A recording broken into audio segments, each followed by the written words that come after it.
তোকে মৃত্যুবরণ করতে বলছি, মর মর মরে যা, এখানে মরে যা।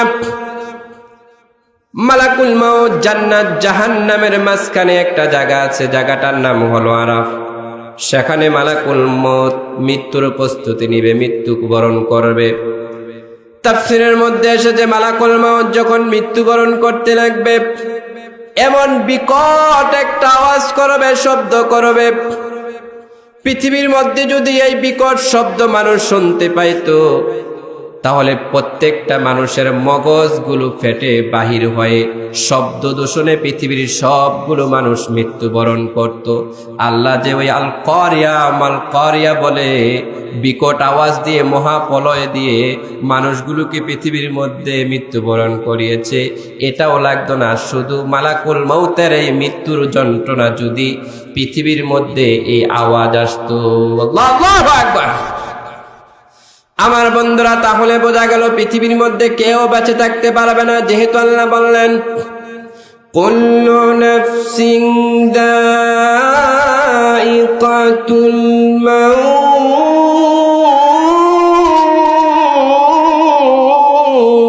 আল্লাহু আকবার। রব্বুল আলামিন বললেন পৃথিবীর সমস্ত নফস মৃত্যুবরণ করতে হবে, মৃত্যুর স্বাদ গ্রহণ করতে হবে। আল্লাহ এখানে কুল্লু ইনসান বলেন নাই, কুল্লু জিন বলেন নাই, কুল্লু হায়ওয়ান বলেন নাই। আল্লাহ এখানে সমস্ত নফসের কথা বলা হয়েছে। তাহলে আমার বন্ধু, বোঝা যায় পৃথিবীর মধ্যে যত কিছু আছে জীব, সমস্ত জীব জন্তুগুলো পৃথিবী থেকে মৃত্যুবরণ করতে হবে। কথা বলেন ঠিক কিনা? শুধু তাই নয়, আল্লাহ আরেক জায়গায় বললেন ইদাস সামাউ ফাতারাত وَإِذَا الْكَوَاكِبُ انْتَثَرَتْ وَإِذَا الْبِحَارُ فُجِّرَتْ। রব্বুল আলামিন বললেন ওই যে আকাশটা দেখা যায়, আকাশটা বিদীর্ণ হয়ে যাবে, ভেঙে পড়ে যাবে।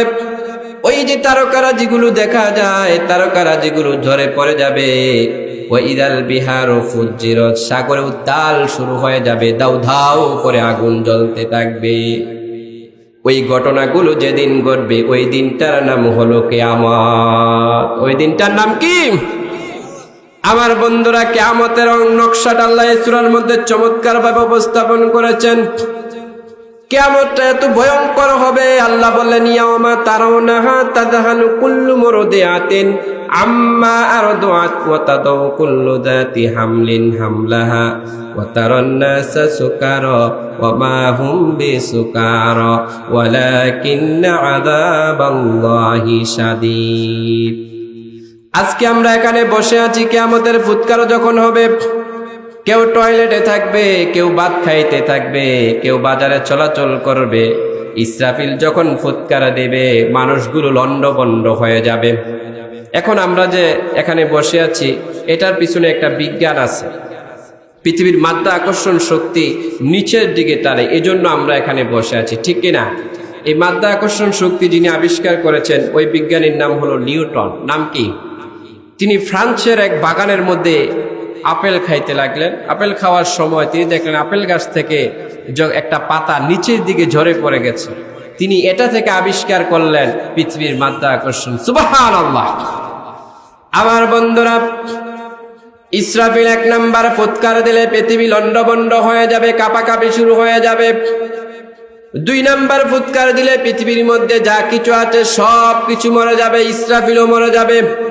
এবার আল্লাহ রাব্বুল আলামিন কুদরতি ভাবে ইসরাফিলকে সজাগ করে বলবে, রে ইসরাফিল, তোর তৃতীয় নাম্বার ফুৎকারটা দে।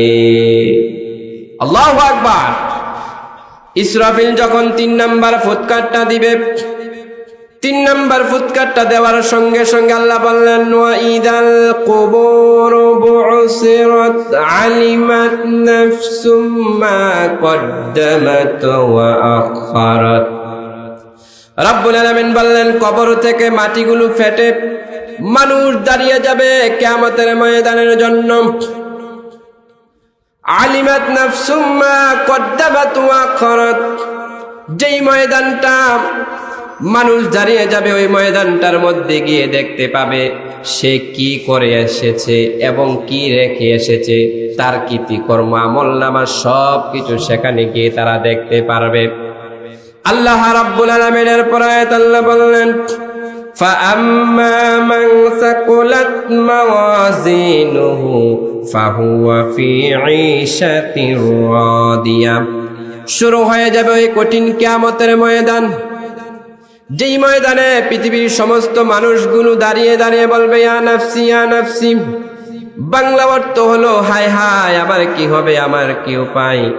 আল্লাহর এক জায়গায় বললেন, ইয়াউমা লা তামলিকু নাফসুন লিনাফসিন শাইআ ওয়াল আমরু ইয়াউমা ইযিন লিল্লাহ। ওই কিয়ামতের ভয়াবহ দিনে, ওই হাসরের ময়দানে কোনো নফসের সাহায্য করতে পারবে না। ওয়াল আমরু ইয়াউমা ইযিন লিল্লাহ, ওই দিন পুরাটা বিষয়, ওই দিন সকল ক্ষমতা সব কিছু থাকবে আল্লাহর ইখতিয়ারে। কার ইখতিয়ারে? লা ইলাহা লা ইলাহা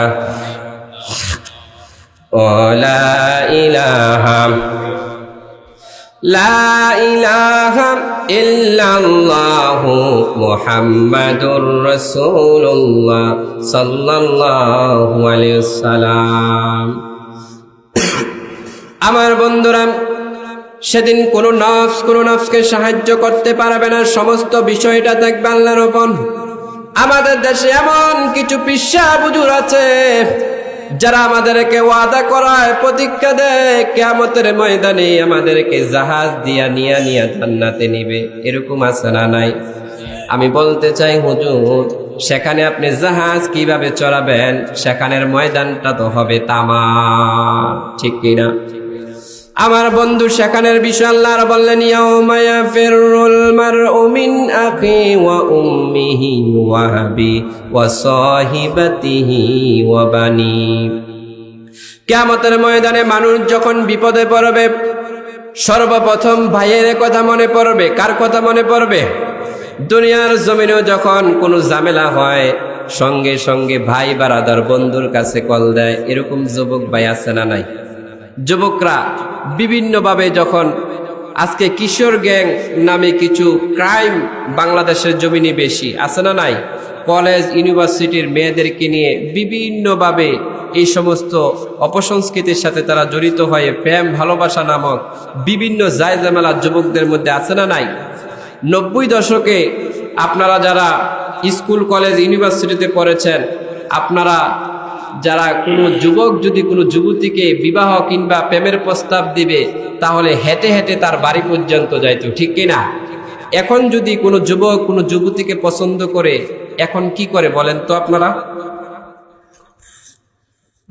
যুবকরা বলেন কি করে?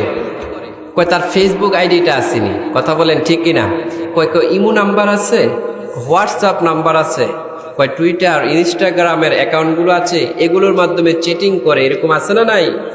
এই ইমো, হোয়াটসঅ্যাপ, ইনস্টাগ্রাম, ফেসবুকের মাধ্যমে চিটিং করে যুবক যুবতী এক দেশ থেকে আরেক দেশের যুবক যুবতীকে বিয়ে করে ফেলে, আবার যুবতী যুবককে বিয়ে করে ফেলে। এরকম ঘটনা আজকের সমাজে আছে না নাই? আমার বন্ধুরা, আবার কিছু কিছু যুবকরা দেখবেন মেয়েদেরকে উত্তপ্ত করে। স্কুল কিংবা কলেজ ইউনিভার্সিটি ছুটি হইতে দেরি হয়, কিছু কিছু এলাকার বকাটে ছেলে প্যান্টটা খুব নিচে পরে শার্টের বা টি শার্টের বুতামগুলো খুলে স্কুল কলেজের সামনে গিয়ে গিয়ে মেয়েদেরকে উত্তপ্ত করে। এরকম আছে না নাই? আপনাদের দেশে জারু আসেনি? জারু কি বলেন আপনারা এটারে? জারু। কুমিল্লাতে বলে পিসা। কুমিল্লাতে কি বলে? পিসা। আপনারা যারা সুচিল সমাজ, আপনারা, আমরা একটা গান শুনছি, একতারা বাজাইলে মনে পড়ে যায় একদিন বাঙালি ছিলাম রে, ঠিক কিনা? ওই যারা সুশীল সমাজের মানুষ আছেন, একটা ঝাড়ু নিয়ে যাবেন স্কুল কলেজ ইউনিভার্সিটি ছুটি হওয়ার সময়। যদি কোনো যুবককে দেখেন কোনো মেয়েকে ডিস্টার্ব করে, ইত্তেজিন করে, ঝাড়ু দিয়া এমন পিটুনি দিবেন, এরপরের দিন দেখবেন যুবক গান গাইবে যে একদিন ঝাড়ুর বাড়ি খাইছে।